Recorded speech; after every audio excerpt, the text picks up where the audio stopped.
Our lives move quickly. It seems like there is always something that has to get done. We go quickly from one place to another. We found it difficult to take breaks, and it's normally during these jobs that we experience anxiety and pessimism due to our minds being stuck in a loop. The world we live in moves quickly. Personal and professional lives are frequently hurried and combined into a flurry of activity. You absorb information more quickly than at any other point in human history. Each year seems to bring a faster, more hectic pace of life, partly due to technological advancements. Your internal gear may seem to only have two speeds, fast and faster. If life's hectic schedule and several stressors have prevented you from feeling like celebrating, then this is a good opportunity to put your priorities back in order. We've learned from the beginning of life that in order to feel successful or accomplished, we must accomplish a million things. The ability to be patient is a timeless virtue that can change our lives in a world when things frequently seem to be moving at the speed of light. Being patient is more than just knowing when to wait. It's a talent that helps us face life's obstacles head-on and come out stronger. It's a trait that can calm our thoughts and make our relationships harmonious. The practice of patience is more important than ever in this fast-paced society. Even with a hectic schedule, there are things we can do to decompress. First, understanding patience. It's common to misinterpret patience as inactivity or resignation, but that's not how it works. Being patient is making a deliberate effort to maintain composure in the face of difficulty or while waiting for something to happen. It is a conscious effort to exercise restraint and accept that certain things take time. Being patient is a useful trait that enhances our personal and professional success. It also helps us feel better about ourselves. The benefits of patience: decreased stress. Being patient enables us to face challenging circumstances in a composed manner. Being patient makes us less prone to act on impulse, which lessens stress for both us and people around us. Improved decision-making. Having patience allows us to ponder things through and come to wise choices. It keeps us from making snap decisions that we could come to regret. Better relationships. Establishing and sustaining wholesome relationships requires patience. It makes it easier for us to actively listen to people, comprehend their viewpoints, and settle disputes.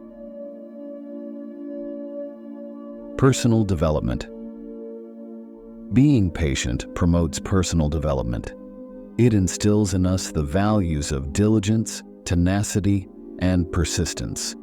We discover that not all desires can be satisfied right away. Finally, cultivating patience as a habit requires us to incorporate it into our daily life. We can all discover little ways to be more patient every day, including pausing before responding angrily to a stressful circumstance or patiently waiting in line. Patience is a skill that must be practiced, just like any other, but with enough time, it may become ingrained in our personalities. The ability to be patient is a crucial one that can greatly influence both our emotional and professional well-being. We can become more resilient, focused, and emotionally intelligent by focusing on our daily lives, practicing appreciation, and developing mindfulness. It is more crucial than ever to learn patience in a society where seeking instant satisfaction and fast fixes is the norm. We can improve ourselves as leaders, professionals, and people by learning this talent. Next, practice self-compassion. In an ideal world, we would engage in daily self-compassion exercises. However, the truth is that many individuals find it difficult to even define it. The practice of self-compassion is being aware of your struggles, accepting that they are a natural aspect of being human, and treating yourself with kindness instead of criticism. In fact, studies indicate that cultivating self-compassion might lessen anxiety and despair. According to one study, self-compassion, for instance, has been linked to less cases of depression symptoms because it reduces problems like loneliness and self-judgment. Most of the time, we are our own harshest critics because we believe that by being more critical of ourselves, we would become more motivated to work harder. However, that isn't how it operates. Self-criticism might really undermine your resilience. When you punish yourself for your mistakes, you'll find that you're not going to be able to grow from them. For this reason, self-critical individuals frequently experience higher levels of anxiety and sadness. They are also the ones who find it difficult to recover from setbacks. By embracing our self-compassion, we take proactive measures to maintain our mental and physical health. We gain the ability to react to difficulties more quickly and emotionally. People who are self-compassionate are typically more inclined to apologize when their actions have caused harm. Additionally, they are more determined to refrain from engaging in the behavior. Being self-compassionate makes us more emotionally strong throughout both good and bad times. It encourages us in making wise decisions and enables us to evaluate circumstances with greater objectivity. A self-compassionate individual sees themselves more realistically and knows what it will take to go where they want to be. They also consider the constraints and difficulties they face personally. Being self-compassionate does not imply letting up on personal development. Rather, it's about realizing that you are a work in progress, with flaws and talents, and accepting that. Many find it effortless to be compassionate toward others. Despite their imperfections, family, friends, strangers, pets, and even TV characters are treated with compassion and understanding. However, a lot of sympathetic people are also harsh and self-critical.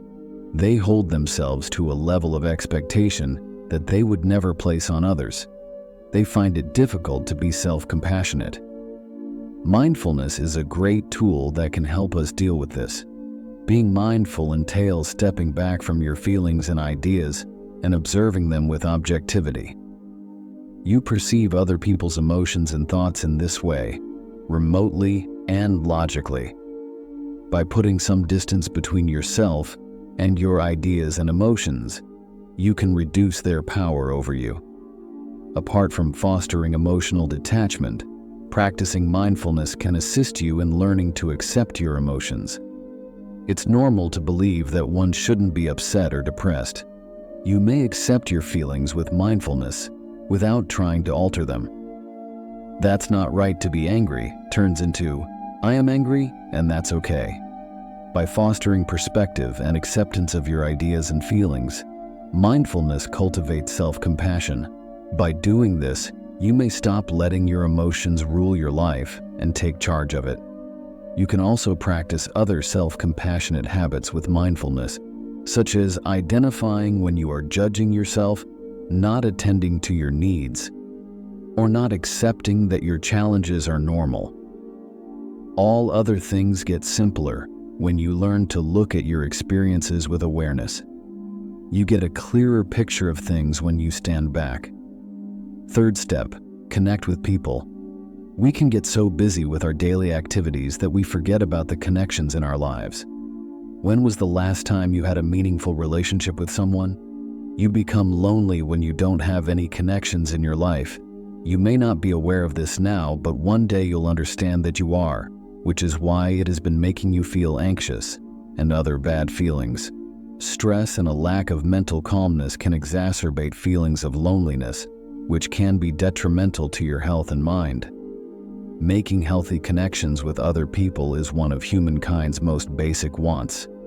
We bring ourselves to a calmer state when we satisfy that demand. Thus, extend your love to those you care about and establish a routine of communicating with them on a daily basis. Then, determine if a thought is helpful. Someone don't have to spend all of your attention on a bad thought just because it occurs to you and it is reliable. How is it benefiting you if all you can think about is the bad? Your mind is racing because you're only subjecting yourself to so much negativity.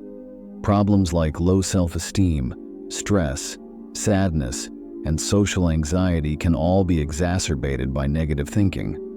Understanding your current thought patterns and the issues they cause will help you change your negative thinking patterns. You may then employ techniques to modify your current thought patterns or lessen their impact.